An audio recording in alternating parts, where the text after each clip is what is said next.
Hey, yo, it's me, Pops Van Marmalade, and you're watching the Comics-Related Madness Network. Uh-huh.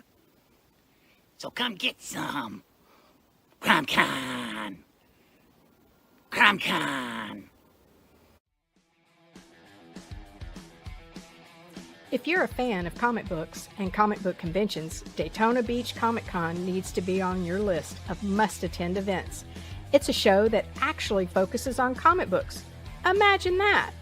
This year's event is happening on Saturday, September the 6th, and Sunday, September the 7th. Silverline creators will be there, so we'll see you at the show. There's a new convention in town, and it's sure to be mega fun without the mega expense. Comics, toys, collectibles, pop culture. ShadowCon, Saturday, February 1st, 2025, in Orlando, Florida. Silverline creators will be there, so we'll see you at the show. If you find yourself in the Orlando area, and let's be honest, doesn't everyone come to Orlando for the House of Mouse? Head over to Coliseum of Comics to get your comic book fix. Be sure to check out their location on East Colonial Drive, where they carry a wide selection of independent comics, including Silverline books. Stop by and don't forget to tell them Silverline sent you. Hey, if you're an independent comic creator looking to get your comic printed, look no further than Kablam Digital Printing.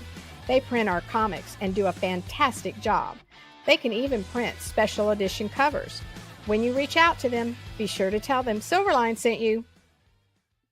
Hi, this is Tim TK, host of That Silverline Show on Tuesday. Join us at 11 p.m. Eastern, 8 p.m. Pacific every Tuesday night as we discuss pop culture and the joys of making comics. Hi, I'm Barb Kilber, co-host of Silverline's Wednesday Wham. Join us each Wednesday night as we discuss comics, literature, movies, and anything else that may catch our attention. I'm Roland Mann, and I host Silverline's Silver Sunday. Join me every Sunday at 8 p.m. Eastern as we make mine Silverline.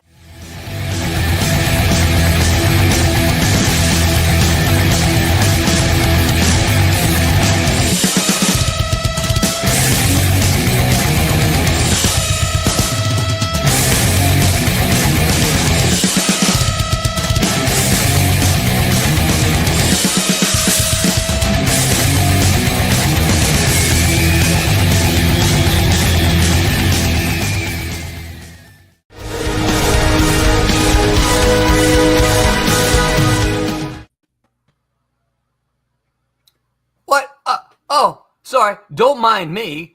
I'm just looking at Cat and Mouse Vipers #1, which is live right now. Still, there's only a week left to get in on this campaign. It's the only way you can get. Oh, wait, you got to see the close-up of this cover. The only way you can get this shiny pretty is to back this campaign. You will not be able to get this cover unless you can talk someone out of their copy. You will not be able to get this cover after this campaign is over. Silverline Comics Crowdfunder.com. So what determines which one you're going to do as a shiny? That's a good question. So let me get everybody introduced first, and we'll go back to that question. All right. So, hello everyone, and welcome to Silverline's Silver Sunday on April the 13th, 2025. I'm your host, I am Roland, and I am joined by Destroyer, Mr. Tom Mason. That's right. You'll notice that I don't have two tabs open tonight, so we're only getting one feed. I'm proud of myself. That's right. The human destroyer, we should say. And we're also, what's that? The destroyer of work. The destroyer of work and dreams. Also, the crusher of dreams. Yeah. And of course, as always, we are joined by Mr. Roberta Conroy, the human digital colorist supreme. Hey, Roberta. Hello. Hey, I like what you got going on with your hair tonight. Thank you. You trying out something new? No, not really. Okay. Just didn't notice. Makes it easier to color, huh? That it does. And of course, by that man in the mask guy, Mr. Mike W. Belcher. Say hi, Mike. Howdy, howdy, howdy. Yeah, so we have a fun night tonight, but before we got started, we had to pitch this thing here because we've only got a week left of this. And there's a bunch of you who still haven't backed it. So What? get over there and back it. Yeah, I know. There's still a whole bunch of folks. Crazy. That's is hateful. That's hateful and selfish, and they should do it. They should hurry up. I and back. agree. Because we have there are, like all of our campaigns, there are pledges of all sorts, right? If you're the original art collector, boom, you can get in there and get some original art. If you're like, hey, I don't have much money, but I kind of want to support you, you can still get the $5 get you the digital, and you can still get the campaign. Oh, look at there, he's finally made it, Mr. Thomas Flormonti Jr. What's up, Tommy? Did Disney Hello. World shut down today? Universal this time. Oh, all right. Oh, I got to get the logo off of Tom's head now. Let's see here. It hides my 5 head. Laura, let's do that right there. Okay. That works. No, I bought a new microphone because I thought I sounded terrible, and then I tried to connect it 2 minutes before the show starts, and it messed up the camera, the audio, everything. Oh, wow. That's not a good idea. I got it fixed. That's the way it goes, right? Yeah. All right. So Tom asked me a question that I figured I would answer, because he said, "How do I decide which one gets the foil?" And I would love to tell you there is a 100% formula to it, but there's not. But my most common thinking is this, okay? We don't offer, you can't get the regular cover of this in the campaign. If you want this cover, you have to get the foil. And the reason for that is because this regular cover is what I want to use when we go nationally to comic shops. So when we get into the catalog in Diamond or whoever else, there may be more distributors in Silverline's future, you guys, just so you know. But when we go nationally, this is the cover that I want to use for that. So I didn't want to offer that on the campaign as well. So we get this one in the foil version, and that's the way you can get it. And it's the only time you can get it in the foil version. Correct. Yes. So So is that the answer, or the answer is whoever finished theirs first? Well, So I can lock it up in time. that's why I said it's not 100% the absolute answer every time. But Yeah, because I took me forever to get those other two inked. So Yeah, but I still have to color them. So that's true. right. Yeah, there is a process. So there's more than one factor in play, but that is aside from Tommy and Roberto and whoever else comes afterward, that is kind of my thinking in a lot of these. But it helps that the same guy who did the cover also did the interior. That is correct. As far as that goes, Yes. and, and an up and coming, get his early work. You're going to see big things from him. Absolutely, I 100%. That's one of the things I'm personally pretty excited about that Silverline has managed to do, is that we work with a lot of our. This is a seasoned group here tonight, but a lot of the folks that we work with, they're fresh out of the Kubert School, and I believe a lot of them are going to go on and do big things in the industry. And so, to me, it's a kind of a it's a bragging point for Silverline to say, hey, we published some of their very first work. We saw in them early before all you guys did. Before they go over and get picked up by Goldline. Goldline. Platinum line. Oh yeah. Yeah. So. But it is cool to see sort of younger, less experienced talent come into the game, because it's like you see a ball player in like a football player in college, or a baseball player in minor league ball, and suddenly you see them in the majors, and it's like, I remember that person. Yeah. Well, and I'll tell you, and Tom, you probably kind of remember this being a characteristic of mine as an editor at Malibu, I loved finding the new guys. I Yes. loved finding talent that, maybe was a little raw around the edges. I look at, and I think of somebody like Paul Pelletier, who is just a consummate professional. Yes. But back when he did Demon's Tales, Paul still had some, he had some rough edges had to work out. He was fantastic, don't get me wrong, but he just needed some miles, Right. And I the think miles are the only not way going to happen. Sorry. Right. I think the only way people like that can get the miles is to do some early work. Yep. Because it's one thing to sit at home and do some test pages and show them around and post them on Instagram or whatever. It's a completely different thing when you have a script in front of you and there's a deadline and you're sort of like, well, I got to do 22 pages. I got to get, because I think you learn faster and you mature quicker. And then you can become a burned out hack like the rest of us. And then, but I think, you're not the same person on page 1 that you are on page 22. That's exactly right. And I've said this before. One of my favorite comics is Barry Windsor Smith's run on Conan, because you can see Barry Windsor Smith in the first issue. He's really like a Kirby clone. Yeah. And he's aping Kirby severely. And then by the time he gets to issue 24, I mean, even probably like issue 16, 15, he's really like become the Barry Windsor Smith that we all wanted to see. And so there's an argument to be said for putting in the work. Yeah, no, absolutely. And I think that's some of what it is that you have these dreams, everyone who works in comics, you have these dreams of, I'm going to go and I'm going to do this, when in reality, you're not quite ready yet. And so you just need the practice. You just need some work. But what happens is that's kind of where that calling line is, right? Is like, all right, can you come in and do let's just say Cat and Mouse Vipers? Can you come in and do a mini series for an independent company? Can you do it? Can you keep a schedule? Can you make the deadline? Because you're going to have to do that before you can move on to Marvel or DC if that's where you want to go. Well, I had another point to make. Is that, really one of the harder things to do as an artist is to not have the feedback. And when you go to a big company, they don't tell you why you suck or why, why they're not going to hire you again.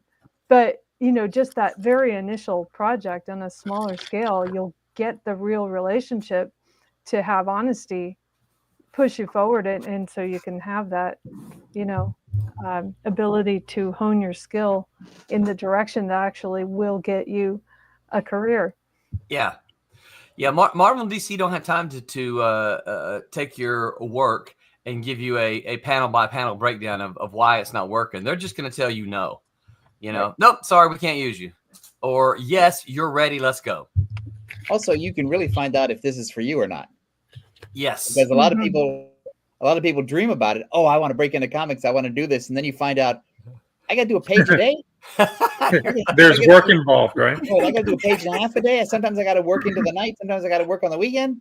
And I don't get to draw Batman every day. Right? Yeah, I'm not drawing Batman or Spider-Man. I'm drawing like a train and a car, and not everything's a splash page where it's people are fighting all the time. Right, and the script is late or whatever, and I gotta rush things. It's like it's a job, and I think the sooner people learn that, you can either dive in and accept it and move forward, or you can realize, I don't want to do that. Yeah, I agree. And part of my joy is finding those folks who can, those folks who are right there on that cusp, ready to make that leap, and they just need that support, because you guys know, y'all know me well enough.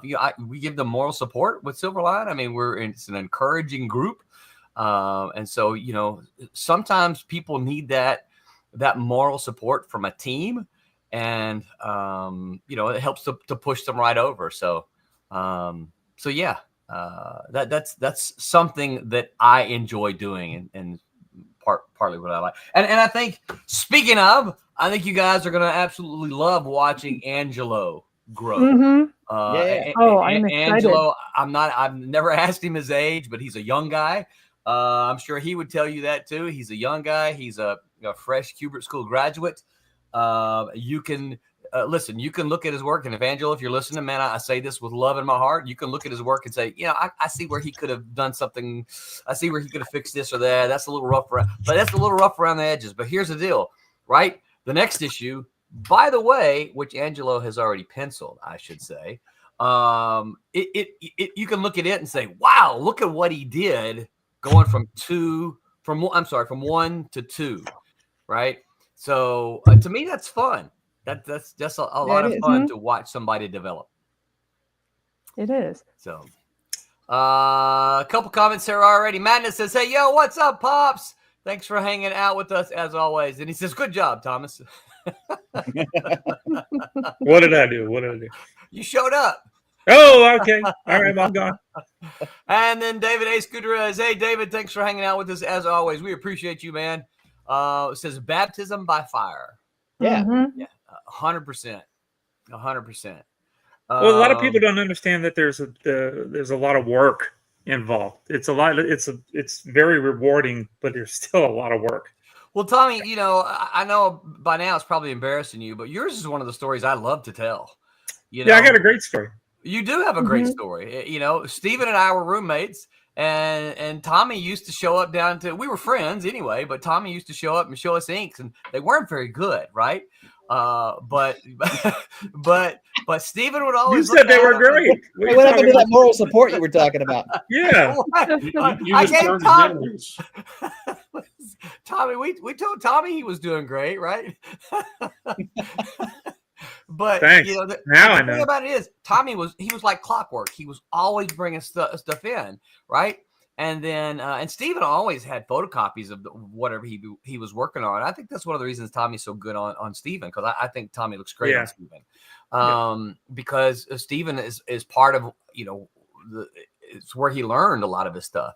And Stephen's always like, hey, I just did these this week. Here's some photocopies for you, right? He would always make me a set of copies of everything he did. so Tommy, and then one day he just disappeared, and we didn't see him for several months. And the funny thing, Steve and I were sitting around talking, hey, I haven't seen Tommy in a while. Have you seen Tommy? No, I haven't seen Tommy. And it's almost like as if by magic, we're like, wait, hey, Tommy, come on in.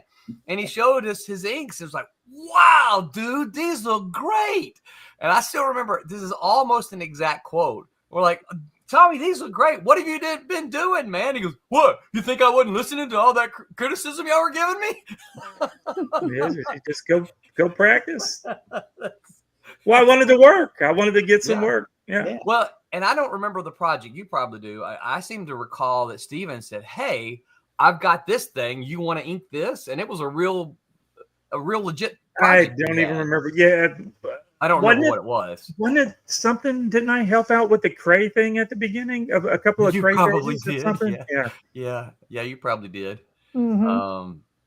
The Cray thing. I think you did. The Cray thing. Yes, the Cray thing. Yeah. The Cray book. Well, and of course, you inked one of the later issues of Cat and Mouse and the first one. And then Tom actually gave me the first non-stuff through Scum of the Earth. Scum of the Earth. Tom still doesn't even remember giving me that word. That's the thing about him when we employed Roland as a packager, is I would always look to steal some of his guys as quickly as possible. Yeah, that's true. Because I knew if they could work for Roland and they could meet Roland's deadlines, well, hell, they could work for me. Yeah, you called and you go, hey, you didn't say how many books it was. I think I did one or two, and then you didn't tell me what it was, and it showed up. I'm like, Tom wants me to ink some porn. I guess I'll ink porn. It wasn't porn. It was what did we call those kind of books? Monster stuff. There you go. Porn makes it sound like a better story. That's right. Grey Wolf says, hey, chat. What's up, Grey Wolf? Thanks for hanging out with us. And it wasn't porn. There was just some naked people in it. I'm sorry. It wasn't porn. What a great way to segue over to our topic, since that is old stuff. It wasn't unused, but it is old stuff.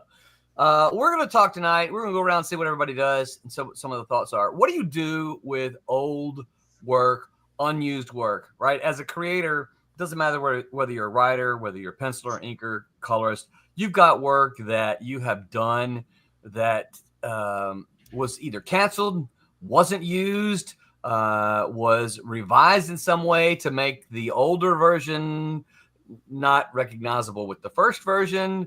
You know, we've all got envelopes full of old work, right? I can just reach into my drawer right here, and I can just reach in and pull out a folder.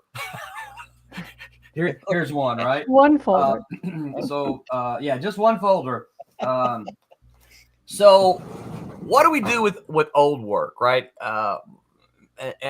Someone just jump in, but maybe let's kind of define, when you're talking about it, what is that old work to you? Is it something that you know that you started and then you're like, I'm just not going to finish this, or maybe you did for something and then nothing happened? Anybody want to jump in first? As an inker, I didn't really have any of that kind of stuff. You don't have any. You don't have any pages that maybe you inked but never saw print? No, I mean, I have sample pages of stuff that I did samples on, but I don't think that's what you're talking about. This was, we all have sample stuff. What's going to happen to those when you go into the nursing home? They're already gone now, so I don't know what. So what did you do with them? They just got lost in time. They're just so. So you didn't throw them away, or you didn't sell them? Oh yeah, they've been thrown away, or I gave them to somebody at a show or something. Yeah, they were samples of just odd and end things. Yeah. So stuff that Steven would give me the thing. Well, I mean, I didn't work on those books, so it's not like. But I don't even have any of that stuff. Well, what about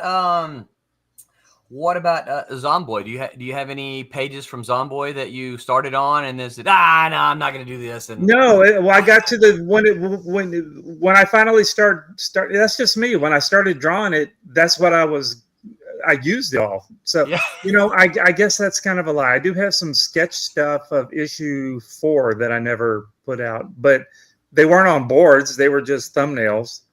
So I've got a little, Were they drawing digital or were they on paper? Do I? Were they digital? No, it was on paper. Okay. Yeah. So I've got like a little sketchbook where I did the thumbnails. Well, okay. So, and that counts then, all your thumbnails, all your sketches and stuff like that. What are you going to do with those? What am I going to do with them? I guess I will give them to my nieces, I guess. If they want them, and then they're going to throw them away. So I don't know. Here's Daddy's collection of rare porcelain figures. Yeah, I have like all the toys and stuff. I don't know if they don't want them. It's like when you get your parents' stuff. I mean, it means something to me, but it may not mean anything to them. They're just going to throw it away. Well, that's the thing too, because I have. Roland knows this too. When we were at Malibu Comics, we had photocopies of everything we'd ever done, and at every stage. So I had photocopies of the pencils. I had photocopies of the pencils with the lettering on them. I had photocopies of the inks with the lettering, and it becomes too much after a while. And even if you want to hold on to it, it's like, I don't really need Rick Hoberg's pencils photocopied from issue 7 or whatever. Right. So as I've moved over the years, I've just dumped boxes. But is the question, the subject, things that weren't used or things that were used? It could be just old, right? So okay. Because I've got a bunch of stuff that was used that I still hadn't sold. Pages and things like that. So do you still have Scum of the Earth pages? Yeah. So what do you do with those then? You know what I do with them? I bring them to shows and sell them for $35 a piece. And they go every show I sell 1 or 2 of them. I still got a ton of them. Do you have any books, any of the actual printed comic books yet? Yeah. You got left? You got to package them. Because together. Tom sent me when Malibu closed up. Tom sent me like 1,000 of them. Yeah. Because that's the thing, when the office was shutting down and we had all those back issues in the back room, it's like, we're just going to throw them away. It's like, No, and I can't throw books away. Yeah. Like, I mean, I can throw books away if I have to, but if I know that there's somebody out there, like if I've got 500 copies of various issues of Cat and Mouse, and the choice is I can send them to Roland or I can throw them away, it's like, I'm going to send them to Roland whether he wants them or not. Right. Yeah. Use them you sent 2 or 3 boxes full of. I mean, it's the way that you remember it was Brenner, right? I think Brenner printed that stuff up. Those Brenner boxes. So that would put 400 or 500 copies in one of those boxes. You sent me like 2 or 3 boxes of those things. Yeah. And I'm like, well, that's more than the 15 that I promised. That's pretty good. Because I know that a lot of guys did shows. Or 25. I think you were giving everybody 25 at the time. Yeah, they would. A lot of people do shows, and you could, it's fun to have stuff to sell at a show. It's pure. I mean, you have to haul it around. It's your problem, not mine anymore. But that's right. It's, so I've got. Let's go to your garage, not the warehouse. Yeah, that's right. Because I've got old color keys. I've got old scripts of mine. I've got photocopies of some of my stuff. I've got sketches that were done for stuff that was never published. I got photocopies of artwork from pitches for TV shows that never got made. I have a ton of stuff, and I think they're precious to me in a way. Like I like to. Every now and then I stumble across them in a drawer and I go, oh yeah, this thing. It takes me back when that producer said, no, this is stupid. Yeah.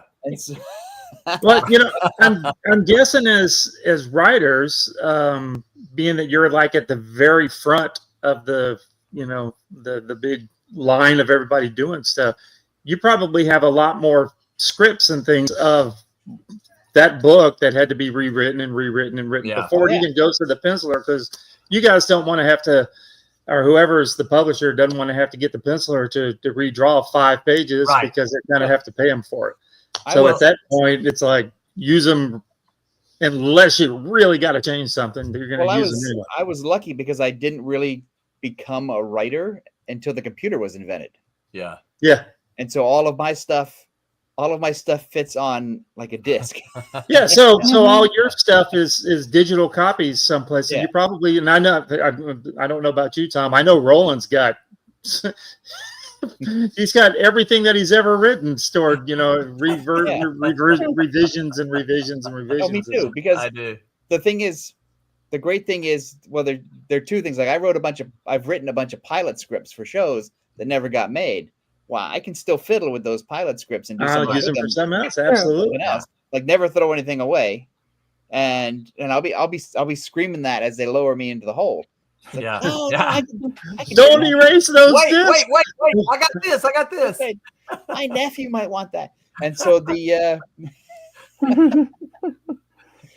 and the stuff that I've had to edit out of scripts.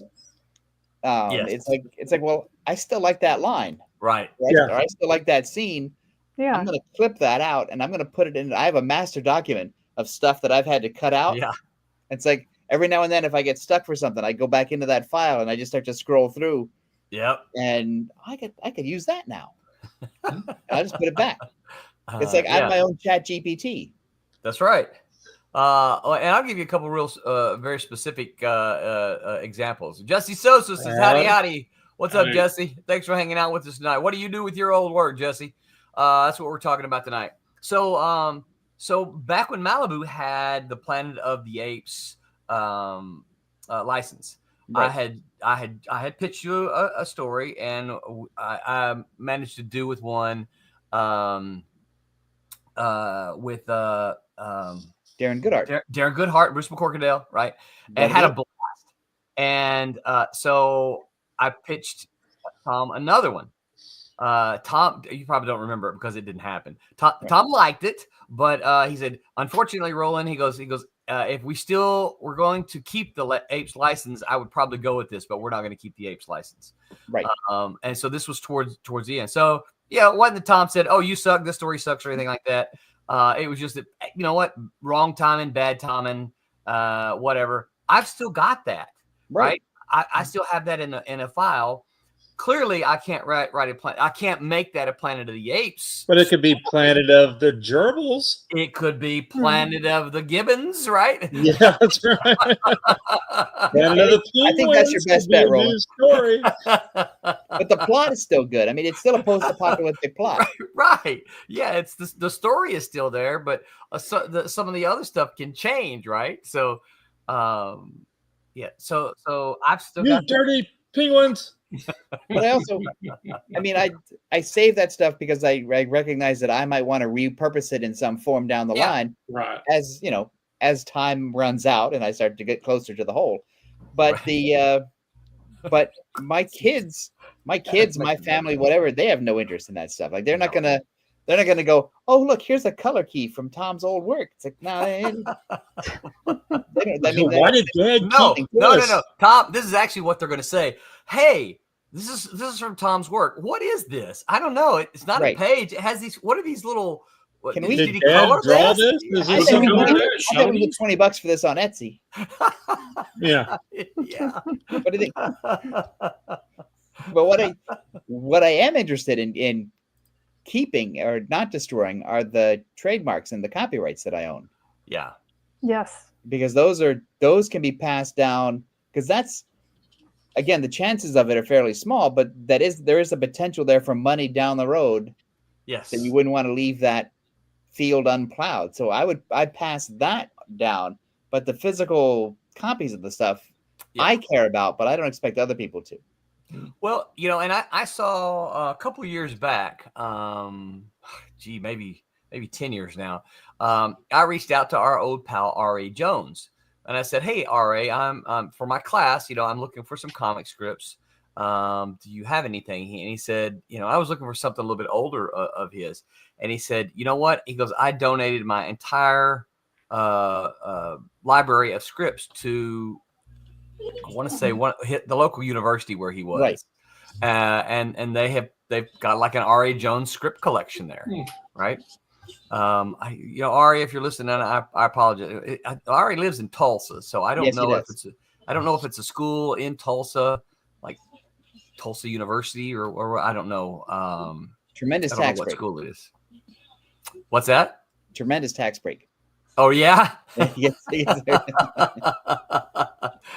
So Jesse says, "Oh man, I still have everything that wasn't destroyed in a water pipe accident in college." There sounds like there's a lot more to that story.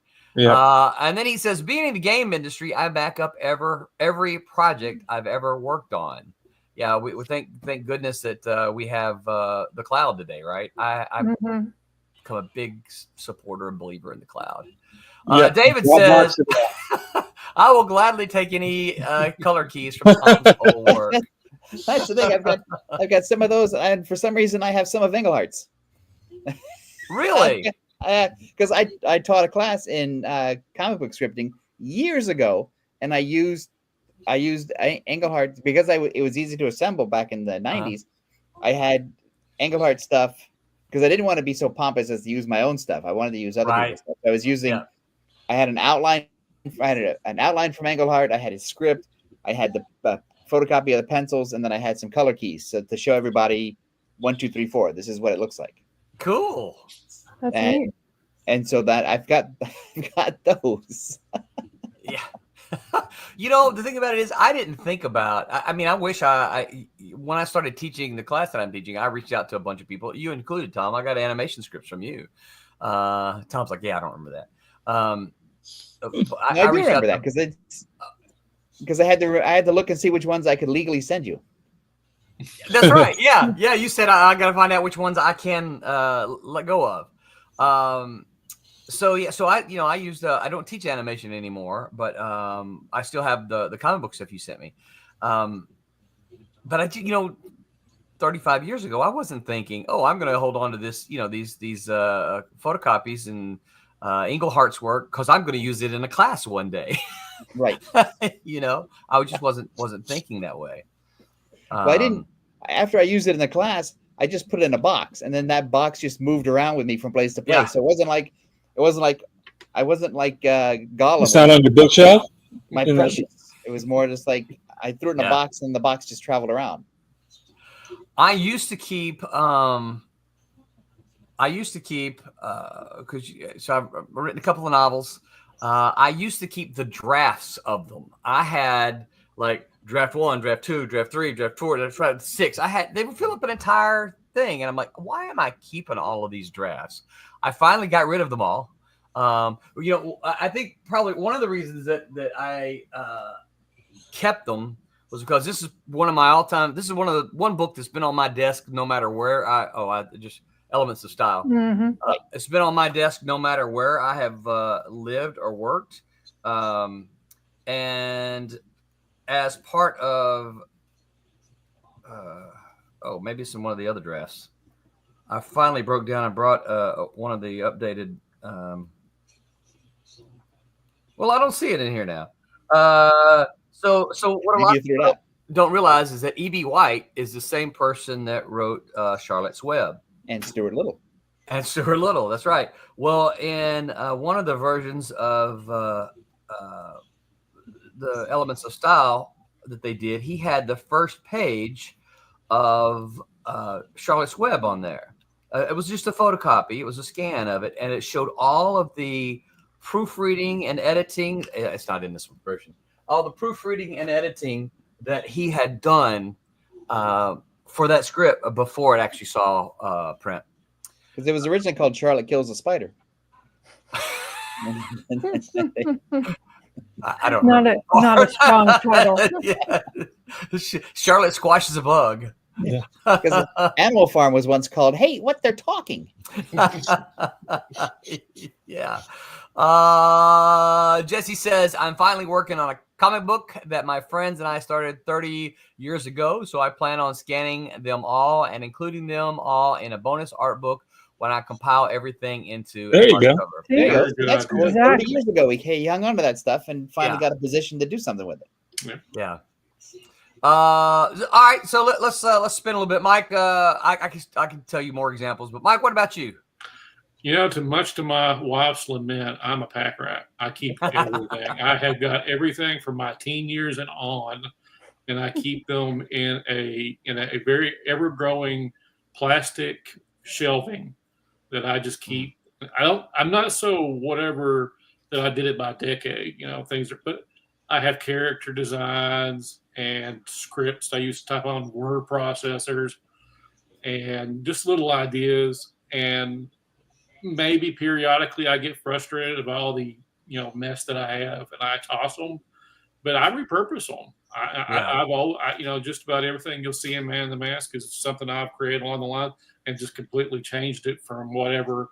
It's one of those things that there's never a horrible idea that you can't maybe change into a workable idea. Right. So, but every time I've moved, I've gotten less sentimental as I move. Yeah. So I understand that. Go through it, and I'll go through it and sift through it. Well, I got 2 or 3 other things that are like this, so I don't need to keep this. And you go through things and you kind of just judge it. But I've got a portfolio that I've carried around since college that has pieces of work that whatever at that time meant something to me. And that, of course, now I look at it now and think, what was I thinking? Yeah. But there's still, it's how I got here. And, one day when there's a Mike Belcher museum, somebody will appreciate it. Yeah, that's right. Oh, I'm glad Mike saved these things. Yeah, exactly. I've saved somebody a whole lot of work that will probably never care, but somebody will have it. Yeah. Well, I saw, talking about yours, I saw, I think it was Todd McFarlane a couple of years ago posted something that he had drawn when he was 15. Yeah. Eric Larson had the same thing too with his original Savage Dragon drawing. Yeah. So, these guys kept, obviously they had to have kept that for that long for them to be able to say, hey, this is what I did. Right. Yeah. You got to know where you come from. But you also have to, kind of weigh, what's just weighing you down.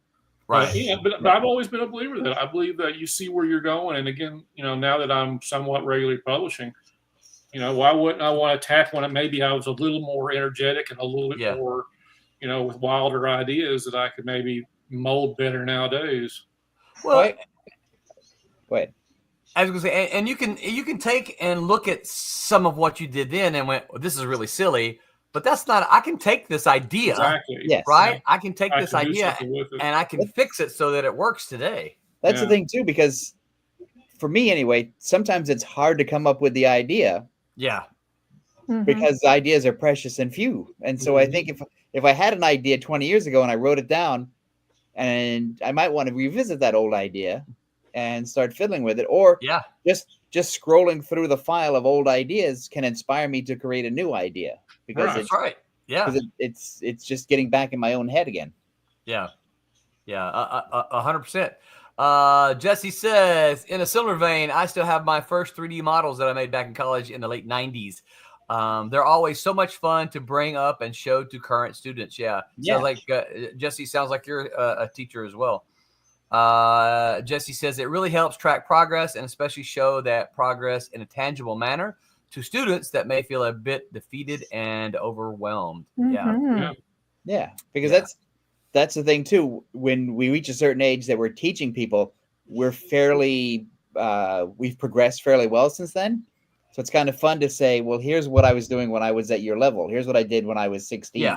Here's what I did when I was 18. Here's the work I did when I was in college for the school newspaper or the school website or whatever. And you can see, I was just as mediocre as other people. That's right. They can look, oh, look, you had to learn too. Right. The difference now, of course, is that you're learning in the public arena where everybody's watching you on Instagram or or wherever. So, one of my favorite examples that I actually show in class is Tom recognizes this one, right?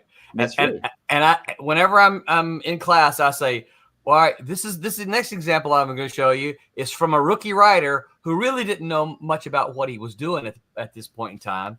And then I show them the splash page placement. Oh, look, why is it on page 3? It should have been here on page 2, right? And then they're like, well, and then they start asking me questions. And I pull out the DC Comics editor's checklist that says splash pages go on even numbered pages. And they're like, and then I explain to them why they go on even numbered pages. And they're like, oh, and I'm like, look, I did this. This was early in my career. I didn't know. But also in the digital world, when you're just scrolling a page at a time, it really doesn't matter anymore. That's true. That's true. Yeah. It really is a print phenomena. Yeah. The page turner is a lost art when it comes to digital. There's nothing you can't do anything directly. And I would turn that page and see that, see the shocking image or whatever. It was like, oh, I know. But now I'm just scrolling up the screen. The impact isn't as impactful as it was, but so are our terms going to change? Are we not going to call them page turners anymore? They're going to be screen scrollers?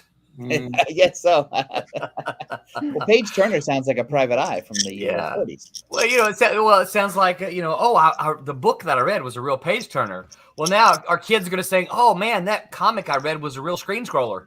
Oh no, that was a left swiper. Right. Swiping.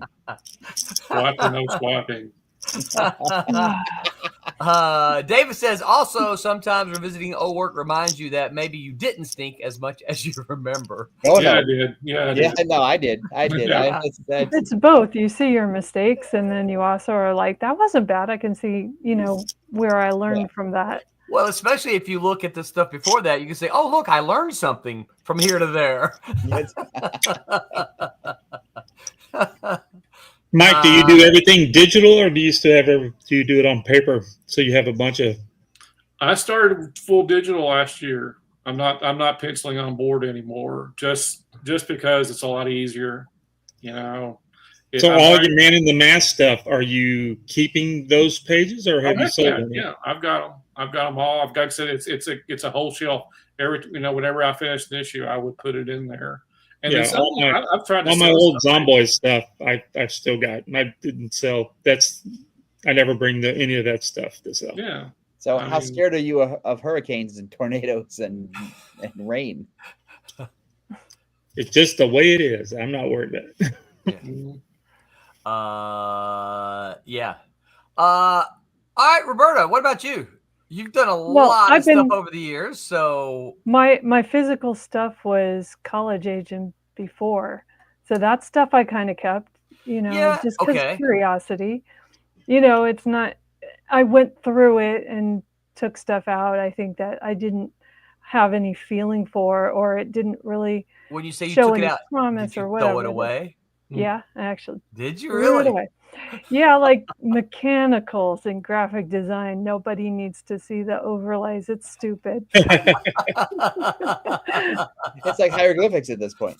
Yeah, I'm like, this isn't even going to teach anybody anything. So I thought of it from that perspective of like, if I were to show, how something was put together, this isn't helpful. Yeah. What about color guides for doing the stuff at Malibu? Yeah, I kept a couple. I didn't keep them mostly. I kept a few. And then I'd say physical copies of the books we made, I did keep those because I feel sentimental to them. Of course. Even if they were valuable, I wouldn't sell them. I just, I feel like I colored a page or 5 pages or half of this book or whatever it is, and I feel an affinity towards, all the things that I've made. Yeah, it's your work, of course. So everything's digital, but I mean, I'd rather have that. Yeah. It fascinates me because 3 of the people here in the chat have created art. Yeah. Whereas I just have a page with text on it. And so I don't, mine's like, you're not going to say. That is art though. It's thought. Well, yeah, page 9 isn't going to hang up in a museum, or page 9 isn't going to get framed and put on a wall. And the text document, right? No one's going to buy page 9 from at the show. Hey, Tom, Rollins actually sold some of his scripts at the show. Yeah, I did. This was pre. This was a long time ago. Yeah, pre PDF. Yes, pre all the campaigns and PDFs and everything like that. I think it's far more common. It's a lot easier to find a script if you want to find one today. I think. Also, you can just ask a guy on Instagram or give me a script. Can I have your script? Can I have a copy of your script? I want to learn how to write comic books, Mr. Man. Mm-hmm. Yeah. So to finish up, also is like when I made magazines, I had the same problem. Like that's a lot of material. Yeah. And I have a hard time throwing it away. I've gone from it getting rid of anything that's 2 copies of something or more to a single one, and then I really have a hard time. So it just stays in the box, and I just know it's there. And someday someone else will toss it, but Well, so let's talk about. Keep it. Well, that's one of the things I wanted to ask you specifically about is that some of these magazines that you worked on, a lot of that you designed these pages, right? I decided the photography. I laid out, how it's supposed to look, and then I made the production file, color corrected everything, added my own art. Some of these things I even drew. So do you still have those files?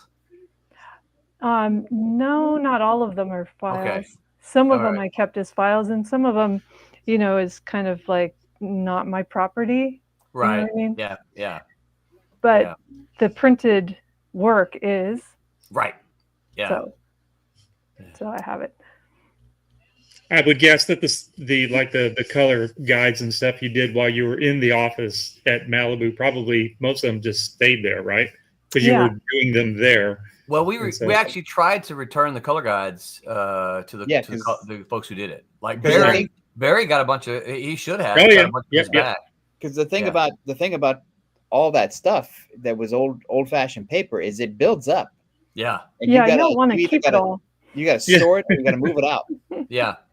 Yeah. Well, and it was like for Malibu is like once we had colored the pages, I had no use for the color guides anymore. Right. Because the color guides often, yes, they were colored with markers and pencils, but they often, had the little Pantone lines. Pantones, the CMYK, 60Y, all that. They were marked up and they didn't look pretty. They weren't as artistic. They were color guides. No, they were color guides. The color proofs that came out of the machine, those were nice. They were. Yeah, I like those because it was before you could sort of see it in its purest form before it was on paper. Yeah. And I consider those frameable. Like that well, was the first They were cool looking. machine we had to print on, was kind of wax. Yeah. So Oh it did yeah, not, I remember Yeah, the those. wax- it didn't hold up.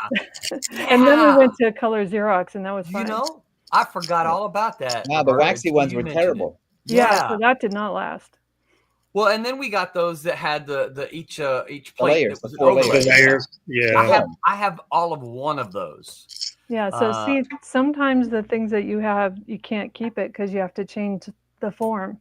Yeah. Like I've had to take photos of art, just to keep it around. Yeah. I'll give you another example for me. So Tom's involved in this one too. Uh-oh. So and I may do something. So here's the thing. I'm going to be vague about this because I still might do something with this, right? So Tom reached out to me. This is one of those. I used to call Tom quite a bit. Hey, Tom, you got any work? Hey, Tom, you got any work? His response to me was always, no, he ain't got nothing.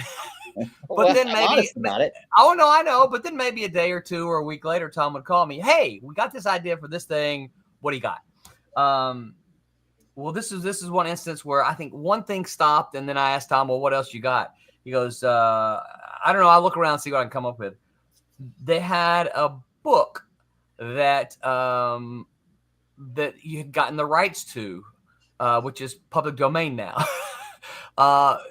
That he said, I want you to do an adaptation of it. I had done the adaptation for Rocket Ranger, which was a video game. And so I had adaptation work under my belt. I wrote, under Tom's editorship, I wrote 6 issues of this thing, right? The artist drew an issue, and it was not what the artist was capable of, right? Let's just say it that way. And then, long story short, it never happened. The entire project just never saw print. But I still have that script, and I'm like, that's public domain now. I might do something with it. In fact, if Mike searches his memory banks, I asked Mike if he was interested in drawing it. You did, and had I not been so busy, and still am, it's a good property. It's a good idea. So, but that's had I been one of these throw everything away guys, I wouldn't have that anymore, right? But I have those scripts now that I can leave them as is, or I can tweak them and still possibly get that done. Also, the thing is, you might be able to tweak them enough that it becomes original, as opposed to just a public domain story from an existing property. Yeah. I've got 2 issues of Sludge. You remember? Yes. That's a great example, Tommy. That Mitch penciled. I inked. Barry colored one of them, I think. But there was 2 issues. The pages are somewhere because you sent all the pages back. Yes. I don't know if Barry and I gave all the pages to Mitch and Mitch sold them. I don't know. But we got all, we got copies of the book somewhere. Yeah. I think I mentioned this to you one time a year or so back. Tom's like, what can we do with all this stuff? And you're like, I don't think we can do anything with it. Yeah, you have to change the monster. Yeah, he has to be redrawn a little bit, and he needs to be called Mudge or something. Mudge. Yeah, like that'll work. Disney's lawyers won't be upset at anyway. Yeah, but they were done. I mean, I think if we weren't, because we got paid for all that stuff. Yeah. So I mean, yeah. And it was rare. I mean, we really would have to bite down hard in order to pay off people and not publish something, because publishing something was money. Right. And so, even if you didn't make back everything that you invested, it was still, less loss. It's less loss, and it's cash flow. It's at a certain point. And so it was hard to pay for something and not publish it. Yeah. And I was always the master chief of, let's just publish it. Shut up, let's publish it. Shut up, let's publish it. And I always lost the arguments because it's like somebody would come into me with like a spreadsheet and go, well, Mr. Mason, this is what's going to happen. It's like, but we paid for it. It's a sunk cost. That's why I can't go to Vegas. Right, yeah. Spin that wheel. David Scooter says sludge can become fudge really easily. Right, sure. And your hook would be everybody's trying to eat him. That's right, because he's delicious. He's delicious. He's raspberry. That's right. David also says sometimes revisiting old work reminds you that maybe you didn't think as much as you remember. Yeah, that's right. Yeah, Tommy, that's a great example. But you decided to chunk the work. You didn't keep it. No, I think we gave it all to Mitch, and Mitch just sold it all, I think. So you gave all the inked pages that you had to Mitch? Yeah. Yeah. Interesting. If I'm not mistaken. Boy, there's a whole bunch of folks over in that Malibu Facebook group right now that are just crying. Oh yeah. Well, so a friend of mine, Paul O'Connor, he wrote a Rune fill-in issue. Oh yeah. Oh wow. To have on standby in case things happen, and the monthly schedule had to still be met, and that got paid for but never used. But he posted it on his website, and for anybody to go there, and the Malibu Facebook group just went like nuts. Yeah. Like, wait, there's a Rune script that never got published. That's right. Well, and one of my biggest regrets that didn't happen was the Turf Wars. Prototype Turf Wars. That was so beautiful and such a great story. And if I recall, I think Gabriel did all 4 issues of that. He as he finds them, because he saved all the pages, and as he finds them, he posts them in the Facebook group. They look great because it was fantastic work. Yeah, and because do you remember the inker for that one? I want to say Alve, but that's not right. Stephen Baskerville. That's right. Oh yeah, that's right. Yeah. Ooh, yeah. And it's just a great looking prototype. And it was one of those that was taken out of my hands, right? It's like, all right, Roland, here's what we're gonna do. You're gonna edit this, and I get it done, and then suddenly, we're canceling this, and I'm like, but no, I have it right here. Here it is. The work's all done. Because there's a spreadsheet guy right behind you going. Yeah, it's like, no, I want it done. So do you guys think it's easier to keep digital stuff or traditional paper stuff? Well, the digital stuff's much easier. Hard drives and jump drives. I've or Dropbox or whatever. Dropbox is pretty cheap. You can get like almost unlimited space for $25, $50. Just keep dumping it up there. Yeah. Mm-hmm. I've moved like 10 times in my lifetime, and I can tell you that the physical stuff is really heavy after a while. Yeah, that's for sure. And a handful of discs or the cloud are just not heavy. Well, and this is one of the reasons that when I mentioned those drafts, I decided, you know what, I don't need these drafts anymore because I moved them here, and like you said, it's really heavy, and I'm like, I just need the most recent draft I have. Yes. That's all I need. The thing about it is I have it on paper. I printed it out, right? And I still have that in a box, but I also have the digital version. Right? That's because now I think you're a nut because you don't need the printed version unless you paid 10 cents a copy for a 200-page project. But it's hard to share the digital version depending on how you want to read it. Yeah, that's true. Well, too, one of the things that I like to do, Tommy probably remembers, Barry and I used to be in a writers group when I first got here. We were a writers critique group, I should say, for probably about 3 years. And we always used, paper. We bring paper and, mark it up. Right. So you can scribble on it. Yeah. So I got all the scribble on it. And that was part of why I was keeping those drafts, because I had a lot of scribble. Well, I'd have my most recent draft, but then I'd have like 6 copies of the exact same thing that had comments from 6 different people. and I'm just like, I can't keep all this. It's just way too much. Mm-hmm. Tom's figured out something that I've got to put in my electronic repertoire.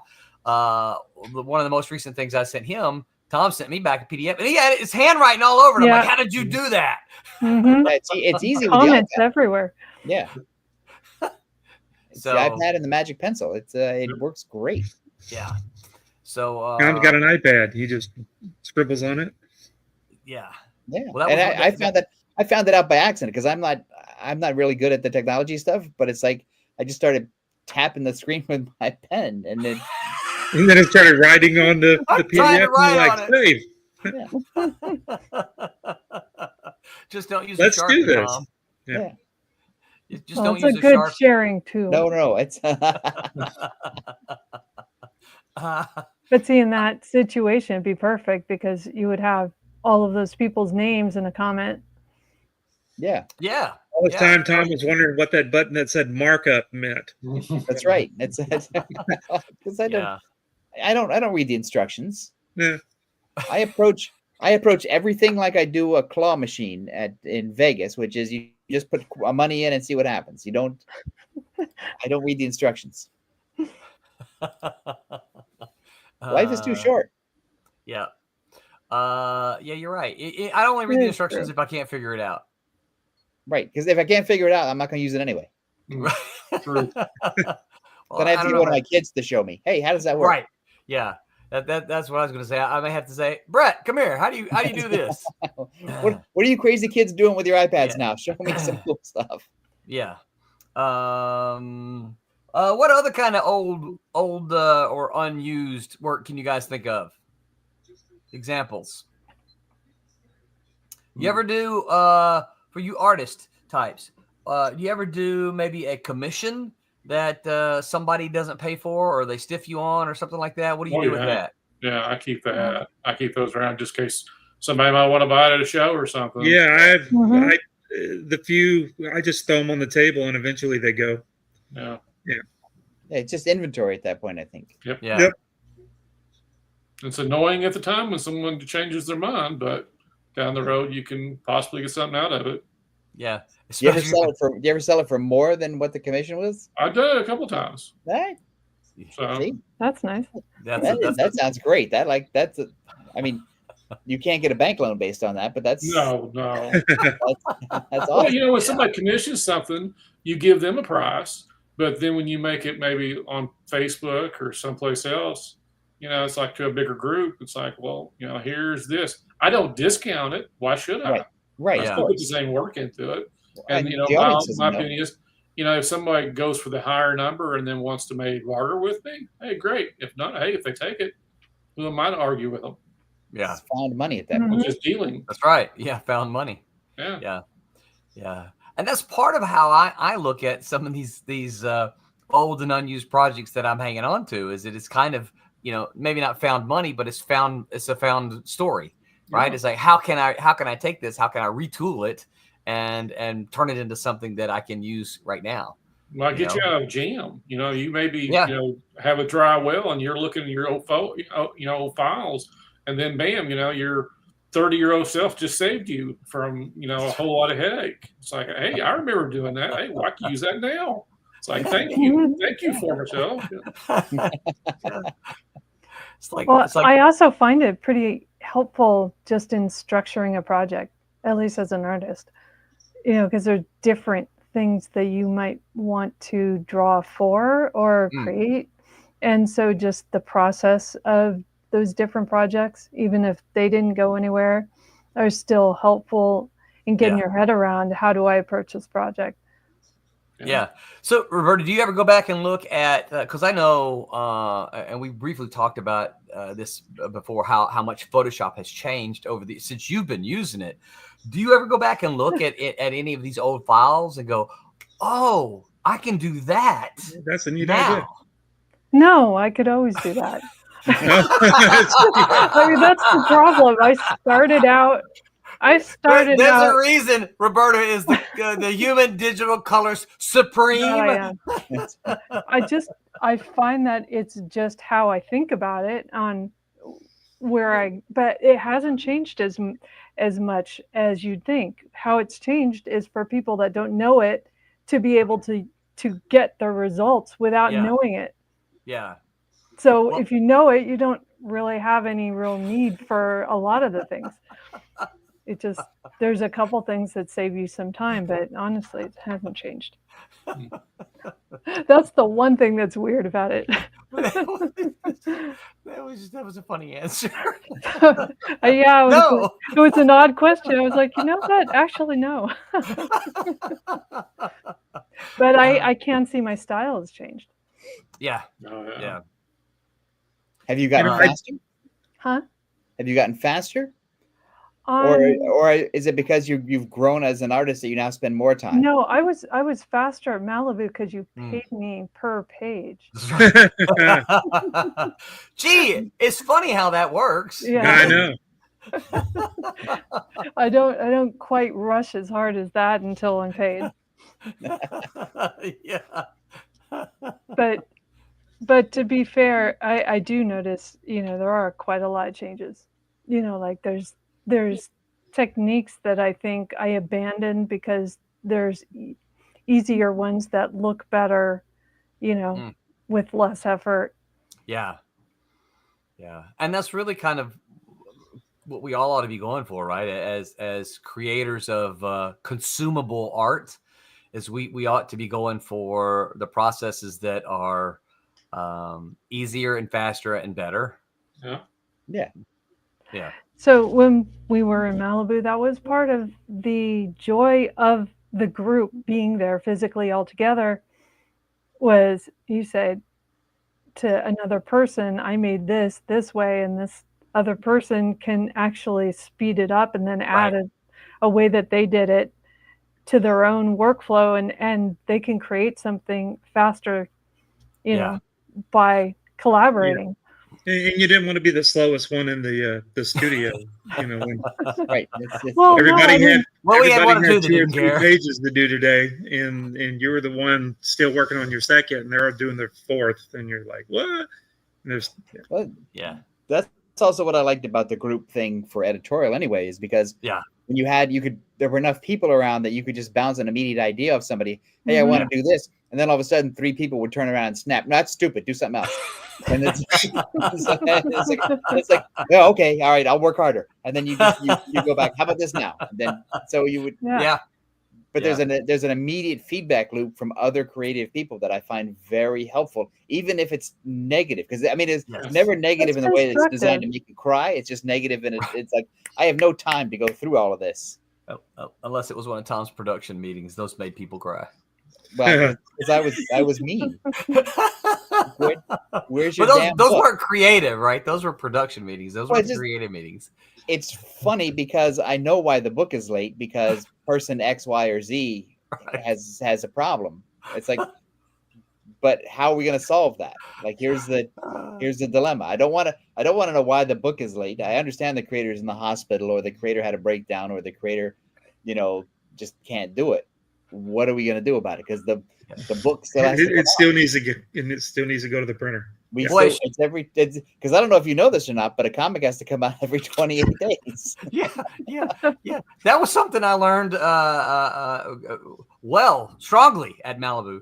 And it have to be in a FedEx box. That's right. That's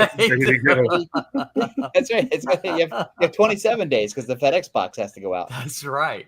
Yeah. Well, and because we had to get it to Eric Senna. That's right. So he could get it out to ship. It's probably a good thing that we didn't have cell phones and recording devices back then, isn't it? Only for the meetings that I was in charge of. I can't remember what it was, but I still remember one of Tom's response. I probably shouldn't say this. It might make Tom upset. Don't say it. It's because I've had therapy. I'm supposed to be a better person now. I look back on it now and laugh, of course, because it was 35 years ago. But yeah, I think that is something we learn, right? We learn from the stuff that we keep around, and we can be inspired by it. I can't think of any other questions to ask about old or unused work save or destroy? I have one. Okay, yeah, go ahead. Because we have deadline conscious people here. Yes. You find that as you've gotten older and you basically know more now than you did then, does that make your work go faster, or are you overthinking it now? No, it's faster now because I know now how to get rid of the crap that I did put in the day. Like, it's, you see the things that you wasted time on, and it's like, if there's anything good about getting older, you get wiser on how to get your job done. Mm-hmm. Yeah. There you go. All right. Yeah, same answer. It really is. Like, I think you slow down at the very concept stage just to kind of get yourself oriented on how you're going to approach it. But once you know what you're doing, the experience shows. It goes faster and faster. All right. Yeah. Yeah, every panel doesn't have to be a hero panel. You can get one page, one panel, and then the rest of them could just have minimal backgrounds once you've established stuff. Yeah. You just learn how to not over render, nitpick the page to death, and keep rendering and rendering and rendering. For me, it's learning that, because I don't draw, but it's knowing that what the role the other people have in the process. Yeah. Like I know the inker is going to do this, but I know the colorist can do that. So the inker doesn't have to doesn't necessarily have to fill the panel, because the colorist I know the colorist, and they're going to do this. Well, I got to the point where when it was inking stuff, I'm like, the color is just going to put a flat there. So why am I doing so much, work in there that they're not going to render these little bitty people that are this small. They're just going to, if I was coloring it, I would just put a flat color back there. I just throw little silhouette people back there. I know the penciler drew a bunch of people, but he's not getting it. And a reader's not going to look at it for more than 5 seconds. No. No. Well, and the reader who does, you're going to have to worry about them. Yeah. It doesn't take very much for your brain to register something is true, even if it's as long as it reads right. And I don't mean the words. I mean, as long as something, the anatomy could be as messed up as it's correct. And the foreshortening could be bad, throwing a punch or whatever. But as long as it looks right, what does it matter if the elbow's in the wrong spot? Well, and if it keeps moving the story forward, like there's it doesn't stop the story. Well, you don't want the reader to go, "The heck is going on?" Yeah. Yeah. Well, I know Liefeld comes under a lot of fire from a lot of different places, but I my hat's off to that guy. He can sell comics. But I'm going to quote him right now because I remember seeing the thing that he and McFarlane did. They were talking about something like, that doesn't really look like that. And they're like, it doesn't matter because it looks cool. Yeah. Right. It looks cool. And ultimately that's really what it's all about. You want it to look good, right? You want it to look right. That's exactly where I was going to go. We can tell Roberta, the sky is not yellow. I'm like, I don't care. Right. I don't care. It works. It sets the mood. What does it matter? That's my job. This for the rest of the panel. It's not a documentary. They're comics. That's right. Well, that's the thing that I love about Jack Kirby is that Jack Kirby he draws machines that can't possibly function in the real world. He draws vehicles that can't possibly move through the wasteland. However, they're exciting. They are. And he draws characters with wonky anatomy, and the foreshortening, like Tommy said, is wrong, and the fingers are all, woo. But as comics, they're incredible. Yes. Yeah. I mean, we know what people look like, but McFarlane's Spider-Man, Spider-Man's all jacked up in all those little funky poses. What are they doing? Yeah. No way he can get his Nobody's doing that. Nobody shoots webs behind their head like that. You can do yoga for 100 years and not be that flexible. No, but it looked cool. So what did it matter? It did. It read right and it looked cool. So who cares? Yeah. Yeah, I do think this is an issue with a lot of comics today. And of course, I sing Roberta's praises all the time, but this is one thing. One of the many reasons I think we're very fortunate that she's having fun with us is that Roberta gets it. She understands it. They're comic books. They don't have to it's supposed to be exaggerated a little bit. If we all look at comics and everybody's stiff. Well, the reason why it's stiff is because they drew them accurate. It's Right, yeah. It looks formal. Everything needs to be exaggerated a little bit. Yeah, I mean, you have all these artists that want to sit here. I know eventually we're going to a topic about costuming. Yeah, but, we are. But that's the thing. You have Captain America with just regular old boots, but then you had the Ultimate Captain America, and you had the artist drawing the laces, every little divot and every rivet that was on the boot, every line in the new costume, everything that was all technical, and it's just like, why? Yeah. It doesn't I know what a boot looks like. I don't need you to draw all that stuff. Give me a Salvi Selma image of a boot. Right, exactly. Yeah. I know what a boot looks like, and I know what Captain America's boot like. I don't care about your mother's Captain America wears army boots. Yeah. Don't need to carry all the red ones. I don't want to focus on the boot. Yeah. Right. The boot, unless the boot's telling me the story. Right. And you're showing me the world from the boot's point of view. And then Roberta's just going to color it one color anyway. So why do we put all that effort into? There's a boot filter on Photoshop. Yeah. That's right. Roberta, make sure every lace has a little glistening highlight on it because I drew it. So you make sure you. That's right. They're all colored individual, right? That's right. Each strand needs to have a highlight and a shadow. Make sure. Yeah, I might just ignore all that. There's a lot of work. A lot of work I put into that boot. It'll be there in flat color. All right. Next time it'll just be a silhouette and be done with it. No, I might just get a highlight line and a couple dots on the laces and leave it. That's it. That's it. That's enough. Looks like a boot. That's all we care about. Yeah, that's right. So Tom. Yeah. WonderCon report. Well, we did that already, didn't we? we did it while you were gone. Oh, we did it while you were gone because I was live from WonderCon. Never mind. But anyway, I will tell you that briefly, WonderCon said the attendance was up slightly over last year. The handful of vendors that I talked to anecdotally said that they were doing better this year than last year. Nice. And I talked to crafts people, comic book people, and back issue people. Yeah. And so comics are moving. Comics it's are selling. encouraging, and the WonderCon does a great job of moving all the cosplayers out in front, so they're not crowding up the aisles, which I thought was great. Yes. But I did notice that the cosplayers are now, because of the rise of TikTok and the other things, the cosplayers are now working on little skits. Yeah. That they film. Yeah. And for their content. But it seems like the shows are giving them venue areas now. Yeah. You hear about that Instagram photo walls like at Disney and stuff where they specifically want you to go to do. So it seems like they're kind of making space for them.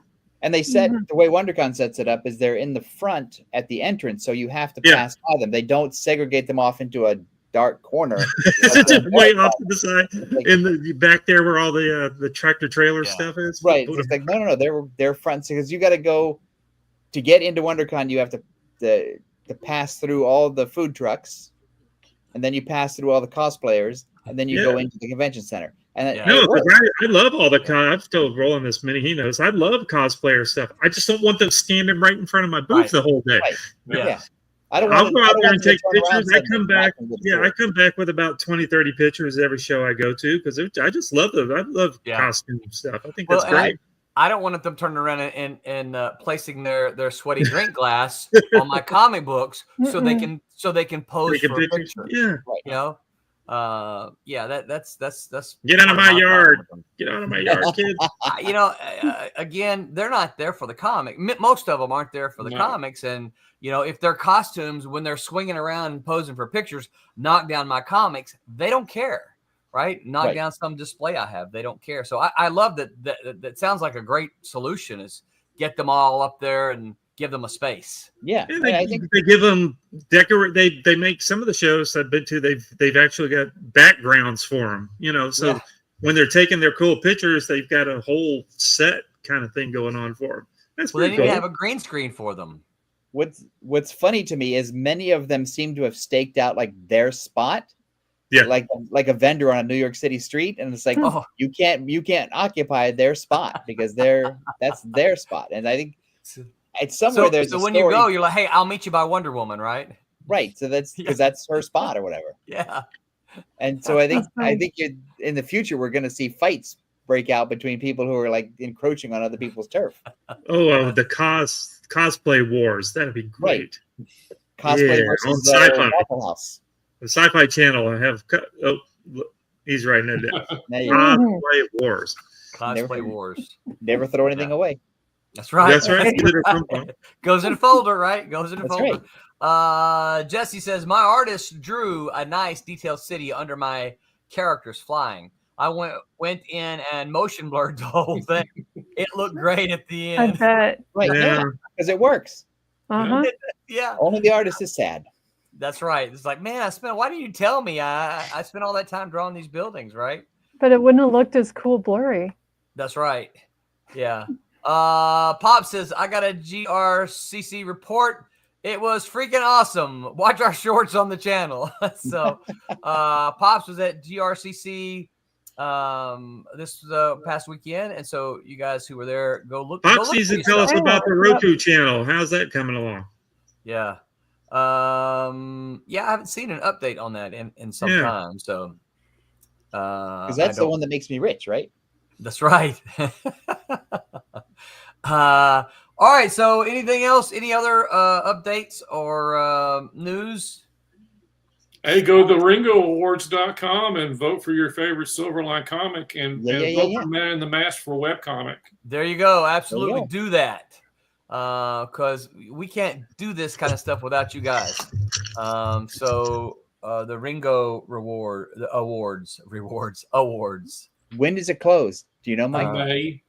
Okay. And May. Okay. So you got the rest of this month. Yeah. Finish your taxes. This is the nomination section. This is when anybody can go there and nominate anything. Right. There's no limit. I won't be covert about this. I've nominated Angelo for Best New Artist. Sweet. That's great. Sweet. Yeah. You could do anything you want, and we'll just go there and just tell the person and the work they're known for, and then they put together a nomination list from there.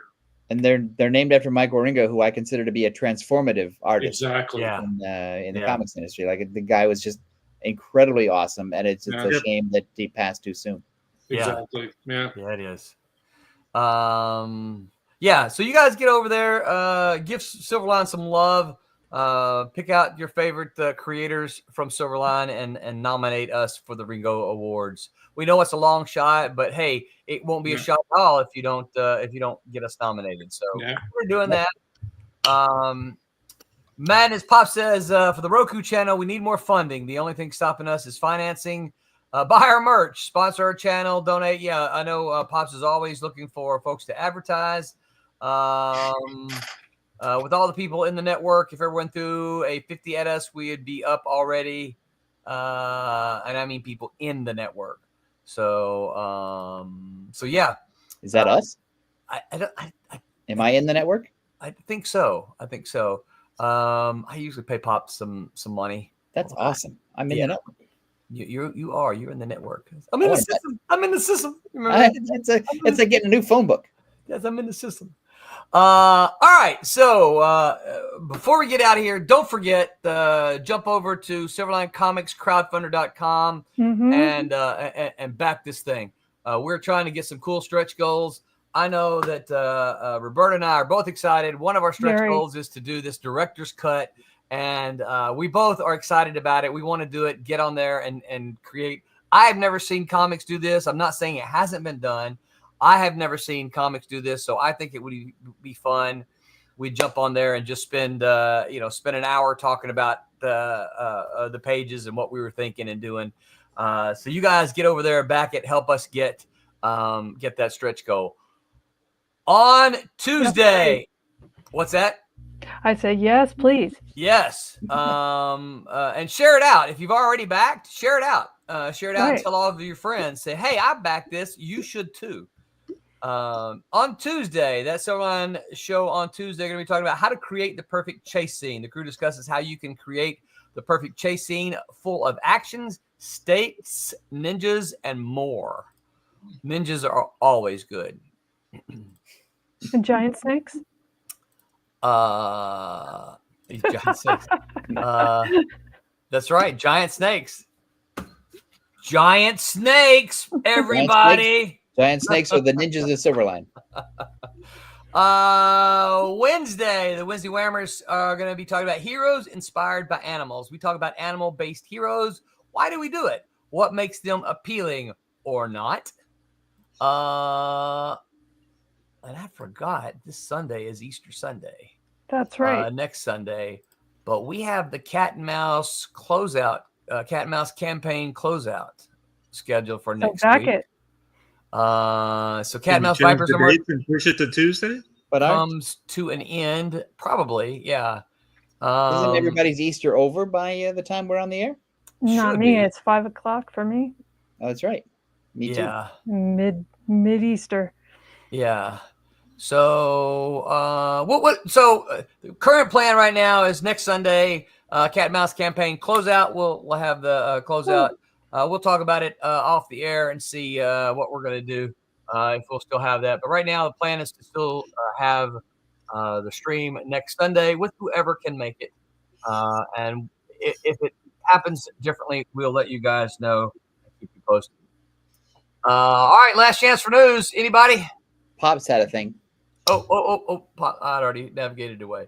Pop said, "Don't forget to watch Monday Madness tomorrow. Distribution possibilities. Ooh, good topic. Lots of stuff coming up. Lots of possibilities coming up with Diamond still. Diamond still in business. Everybody, the folks still question that Diamond is still in business. Oh, one thing that also came in question that I wanted to answer. I know they're saying a lot of comic publishers are being affected by the printing. Silverline is printed by Kablam, and Kablam is a USA printer. We're not having any problems with our printer. So not at the moment. We're not getting caught up in any of those Chinese tariff wars or Canadian tariff wars. So you guys. We did find out that a lot of our supplies are Japanese or Japanese. Tokyo. That's Japanese, yeah. Japan. There you go. That's the word I'm trying to come up with. Okay, Mr. Geography. Yeah, and so apparently that we don't have a problem with the. Well, that's good. That's even better then. Yeah, good. Even better. All right. Well, you guys know what time it is. Until next week, remember to make mine Silverline. All right. Good night, everybody. Click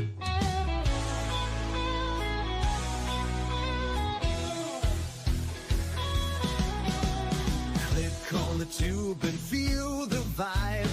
Every show you crave right here live. Heroes and villains clash in the night.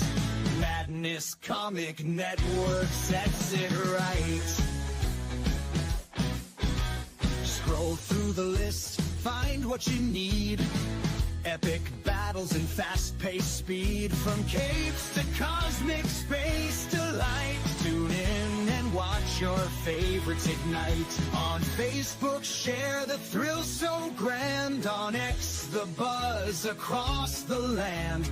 Madness Comic Network all around.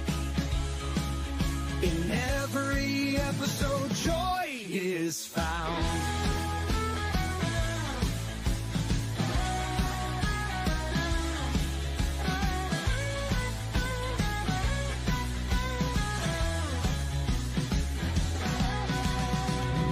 Uploads, they never end. Superheroes and their friends. Catch every twist and every turn. Madness Comic, you will yearn. Stay up to date with every twist. Madness Comic, don't miss a gist. From laughter to tears, every mood. Madness Comic sets the groove. Click that button and subscribe. Catch the wave and ride the tide. Join the fun, join the craze. Madness Comic brightens days.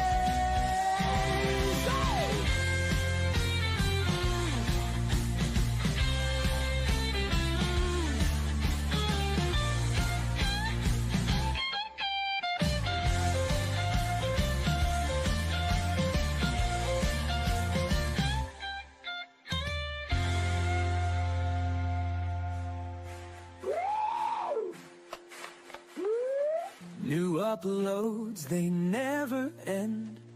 Superheroes and their friends catch every twist and every turn. Madness Comic, you will yearn. Stay up to date with every twist. Madness Comic, don't miss a gist. From laughter to tears, every mood. Madness Comic sets the groove. Click that button and subscribe. Catch the wave and ride the tide. Join the fun, join the craze. Madness Comic brightens days. Hey!